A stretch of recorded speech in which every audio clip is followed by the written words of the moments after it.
Olá, boa tarde. O Museu Casa Kubitschek celebra uma década de atuação e, para comemorar, preparou uma programação especial e gratuita.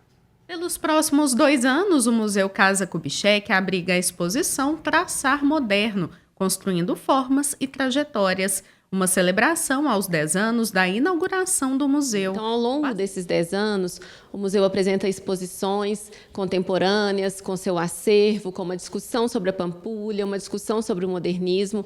Recebeu muitos visitantes, que tiveram a oportunidade de conhecer esse projeto, essa casa, esse projeto de Niemeyer, uma casa pensada como casa de campo para o Juscelino Kubitschek, com um jardim planejado pelo Burle Marx, e também foram muitas propostas educativas no nosso jardim, um grupo de bordados, bordando memórias, muitas publicações. Então, são 10 anos de muita riqueza para o patrimônio da cidade. O acervo da exposição é composto pelo mobiliário que fazia parte da decoração da casa do ex-presidente do Brasil e que foi construída em 1943.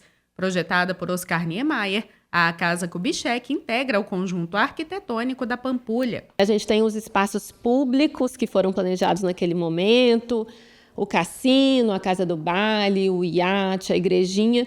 E esse espaço que a gente está, essa casa, que hoje é o Museu Casa Kubitschek, essa casa foi planejada como um espaço doméstico, como se fosse um exemplo a ser seguido para a Pampulha, que é esse exemplo de relação com a paisagem, de uma casa moderna, uma casa pensada para o lazer. Então, essa casa está totalmente integrada a esse conjunto moderno. Além da exposição, a celebração aos 10 anos do museu inclui também a publicação do livro Museus, Educação e Território, Experiências Educativas na Pampulha. Uma conquista que a gente tem desses educativos dos 3 museus municipais da Pampulha, o Museu de Arte da Pampulha, a Casa do Baile, Centro de Referência de Arquitetura e Urbanismo, e o Museu Casa Kubitschek. Então, esses educativos coordenados pela equipe da diretoria de museus, eles trouxeram as experiências de 4 anos de projetos educativos relacionados aqui, dessa relação com o público, com os visitantes, com o público que a gente tem intenso, outros que são passageiros, gente que está sempre com a gente, outro que vem só uma vez, e uma publicação que traz também para a gente como esse educativo faz essa leitura dessa paisagem da Pampulha. A Casa Kubitschek fica na Avenida Otacílio Negrão de Lima, número 4188, na Pampulha. A entrada é gratuita. A Arquidiocese de Belo Horizonte vai realizar o Fórum Social, Político e Ambiental Arquidiocesano na Catedral Cristo Rei. O evento será no dia 17 de agosto, um sábado, a partir de 1h30 da tarde. O fórum é aberto à participação de agentes de pastorais, lideranças leigas e religiosas, movimentos e comunidades de fé da Arquidiocese de BH.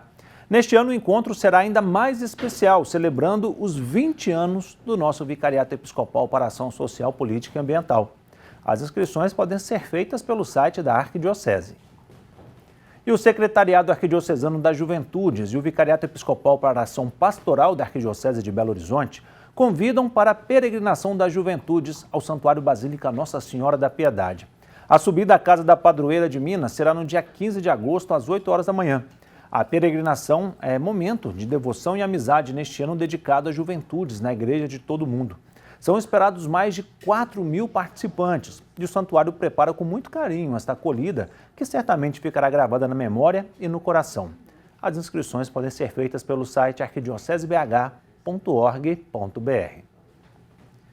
A procura por produtos orgânicos, como frutas, verduras e legumes, tem aumentado.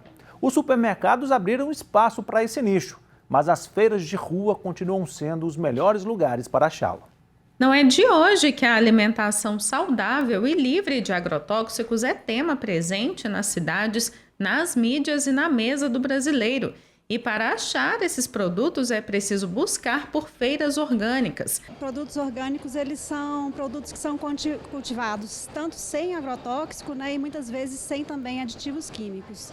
Então são produtos que eles respeitam mais o meio ambiente, são produtos que fazem bem para a saúde, porque eles não trazem aditivos para o organismo e também não causam nenhum mal para o meio ambiente, para a fauna, para a flora que está ali no entorno das áreas de cultivo. Dados do mapa das feiras orgânicas desenvolvido pelo IDEC, Instituto de Defesa do Consumidor, apontam que em todo o território nacional há atualmente 869 feiras orgânicas ou agroecológicas. Uma dessas feiras é a Terra Viva, no bairro Santa Teresa, em Belo Horizonte, e que tem como objetivo a economia solidária e uma alimentação mais saudável por meio de produtos diversos. Desde o começo da história da cidade, a gente tem as feiras livres, que são feiras mais gerais, que trazem a venda de produtos saudáveis, né, para a população de Belo Horizonte de uma forma geral. E à medida que o tempo foi passando, Belo Horizonte foi sentindo a necessidade de fortalecer determinados movimentos, determinadas pautas. Então hoje a gente tem, além da feira livre, a gente tem a feira orgânica, que ela é exclusiva para produtos orgânicos. Então no caso da feira orgânica, são produtos que são vendidos, que eles têm a certificação orgânica, né, registrados no Ministério da Agropecuária, né, eles têm o selo de orgânico. E eles trabalham circuitos curtos de alimentação, então eles reduzem a distância entre o produtor e o consumidor. A gente tem essa parceria de ter esse coletivo junto para a gente se ter os parceiros amigos que nos ajudam, como o senhor saiu daqui, e querer que a feira fique existindo por mais tempo. Lá na feira, a Helena e a filha Sabrina comercializam produtos sem lactose e sem glúten. Há 5 anos, a marca delas alimenta a mesa de diversas pessoas que preferem consumir produtos agroecológicos. A gente produz tudo em casa, é tudo feito na nossa cozinha. Eu, ela e o pai. Então, são produção familiar. Um desses clientes é o Orlando, que há anos consome produtos da feira em busca de qualidade de vida para ele e sua família. Minha filha teve um câncer de mama muito nova e nós tiramos o veneno da nossa mesa, né? E nessa época nós ficamos conhecendo aqui a Terra Viva. Hoje nós moramos em Santa Teresa. Então isso daqui é um espaço de encontro com amigos, de compra de produtos da mais alta qualidade. O sabor dos alimentos é outro, né? Eu me sinto bem satisfeita de ver o produto que eu estou produzindo alimentar o pessoal que tem consciência disso, que me valoriza, que vai lá no meu quintal, que vai me visitar e que me dá esse valor. Muito gratificante a gente trabalhar com essa turma que trabalha em prol da saúde da população. A mortalidade de crianças pequenas por síndrome respiratória aguda grave ainda está alta devido à grande circulação do vírus sincicial respiratório. O boletim Infogripe da Fundação Oswaldo Cruz destaca que a mortalidade nas últimas 8 semanas foi semelhante na faixa infantil de 0 a 2 anos e em idosos. No entanto, a população idosa se destacam as mortes associadas ao vírus da gripe, a influenza A e a Covid-19. 6 estados apresentam sinal de aumento no número de casos da síndrome respiratória aguda grave na tendência de longo prazo, entre eles Minas Gerais. Contagem ampliou a vacina contra o HPV para o público de 15 a 45 anos que faz uso da profilaxia pré-exposição ao HIV. O esquema vacinal será de 3 doses, com intervalo de 2 meses após a primeira e de 4 meses após a segunda dose. O imunizante é contraindicado para gestantes. A vacina contra o HPV também é aplicada em crianças e adolescentes de 9 a 14 anos, pacientes oncológicos e transplantados. Os endereços dos postos de vacinação e horários estão disponíveis no site contagem.mg.gov.br. E é hora de conferir como é que fica o tempo hoje em algumas cidades mineiras. Em Belo Horizonte, nesta sexta-feira, a previsão é de sol com algumas nuvens. Não há possibilidade de chuva. A temperatura mínima foi de 15 graus e a máxima pode chegar a 29. A umidade relativa do ar varia entre 40% e 85%. Em Pedro Leopoldo, na região metropolitana, o tempo se assemelha com o da capital, com dia de sol e algumas nuvens, também sem chance de chuva. A temperatura mínima foi de 15 graus e a máxima pode chegar a 30. A umidade relativa do ar varia entre 33% e 86%. Em São Lourenço, no sul do estado, o dia será de sol com a presença de nuvens, sem chuva. A temperatura mínima foi de 17 graus e a máxima pode chegar a 26. A umidade relativa do ar varia entre 39% e 81%. Futebol, o Atlético venceu o São Paulo pelo Campeonato Brasileiro e pôs fim a uma sequência de 3 jogos sem vitória. O Eduardo Vargas aproveitou um rebote na cobrança de falta do Hulk para abrir o placar. O Lucas empatou para o São Paulo, batendo cruzado. E aí o Scarpa chutou e a bola desviou no Paulinho, bateu no braço dele, depois na barriga, entrou e o VAR não deu. O Atlético venceu por 2-1. O Cruzeiro entra em campo amanhã, às 4 da tarde, a equipe recebe o Bragantino no Independência. Fernando Seabra já poderá contar com os atletas contratados por Pedro Lourenço. O Cássio será relacionado. Pela Série B, o América também joga amanhã, às 5 horas, o Coelho encara o Sport na Arena de Pernambuco. A Fundação Hemominas realiza ações para conscientização sobre a doação de sangue. O estoque da instituição sofre queda neste período do ano. As ações têm o apoio das unidades de atendimento integrado, as UAIs, e tem como foco a conscientização sobre a importância da doação de sangue, sobretudo nesse período de inverno, onde há queda nas doações espontâneas. A gente enfrenta, períodos de sazonalidade ao longo do ano, onde às vezes a gente tem uma queda no comparecimento de doadores e que reverbera nos estoques de sangue.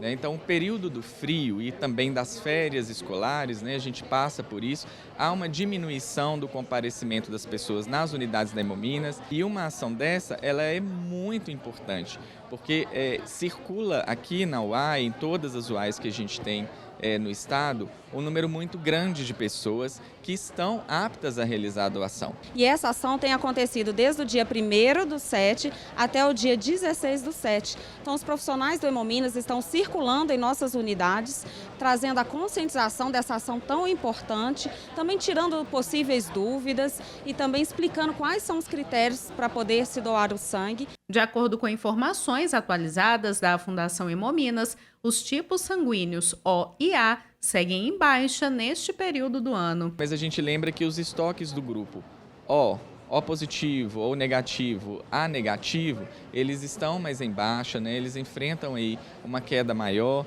Então é muito importante que as pessoas desses grupos realizem frequentemente sua doação de sangue. Na manhã desta sexta-feira, a ação foi realizada na UAI Unidade Barreiro e contou com a presença da influencer Magda, de apenas 9 anos. Mesmo com pouca idade, a menina chama a atenção para que todos se unam nessa causa. Se você doar uma vez o sangue, pode durar para várias vidas. Se você está bem de saúde, agende agora a sua doação de sangue no site do Hemominas ou pelo app MG Cidadão. E para doar, basta seguir alguns pré-requisitos.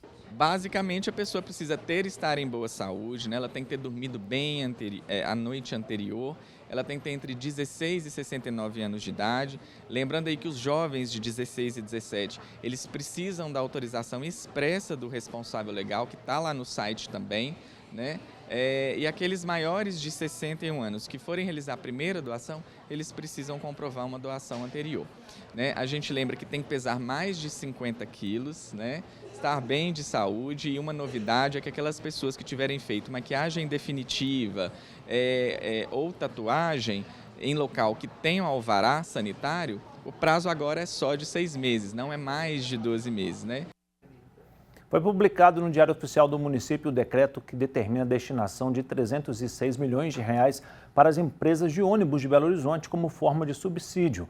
Com isso, não há necessidade da Câmara Municipal de Belo Horizonte aprovar a cada um dos repasses de dinheiro público para o transporte, assim como acontecia até o ano passado, já que o valor já foi estabelecido no orçamento do município. O texto destaca que o montante será encaminhado para a Superintendência de Mobilidade do município de Belo Horizonte e que os recursos são fruto de superávit financeiro.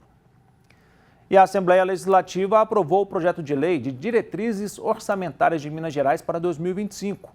O governo estima uma receita anual em torno de 129 bilhões e 500 milhões de reais e uma despesa total de 133 bilhões e 200 milhões. Desta forma, o déficit orçamentário previsto para 2025 é de 3 bilhões e 700 milhões de reais, abaixo dos 8 bilhões que constavam na lei orçamentária de 2024. O Estado espera arrecadar 7% a mais do que neste ano. A maior fonte desta receita é o ICMS, cuja previsão bruta é de 82 bilhões de reais. O projeto também traz a projeção do crescimento da dívida de Minas, que subiria para 190 bilhões de reais em 2025, 202 bilhões em 2026 e 211 bilhões de reais em 2027. O texto foi encaminhado para a sanção ao veto do governador Romeu Zema. Quase 4.000 aprovados no concurso da rede estadual de ensino foram nomeados nesta quinta-feira pelo governo de Minas. Mais de 70% dos novos servidores irão atuar como professores da educação básica. Os demais são para os cargos de analistas educacionais, inspetores e especialistas em educação. Em junho deste ano foi publicado o primeiro lote de nomeações com mais de 2.000 candidatos aprovados. A lista com os nomeados pode ser consultada no site jornalminasgerais.mg.gov.br.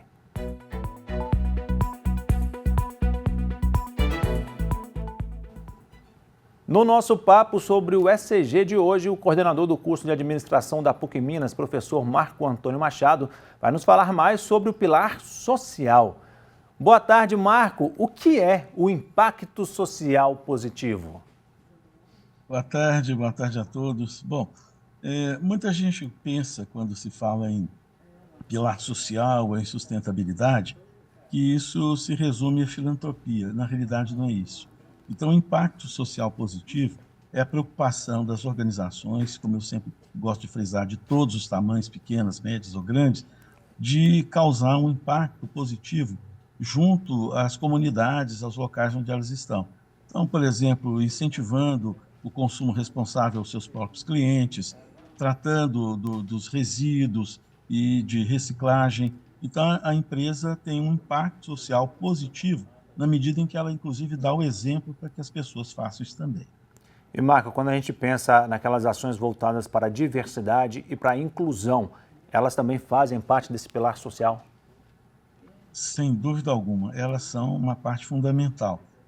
A gente costuma dizer sempre que os 3 pilares têm igual importância. Então, quando a gente fala dessa questão social, nós estamos falando das pessoas, dos seres humanos, da sociedade como um todo, das pessoas que estão em torno da empresa. Então, é fundamental isso, através de inclusão, do tratamento justo, do emprego justo e assim por diante. Isso é fundamental. Tá certo, Marco. Muito obrigado, viu, pelas informações. Uma ótima tarde para você. Para você também, obrigado. Um abraço a todos.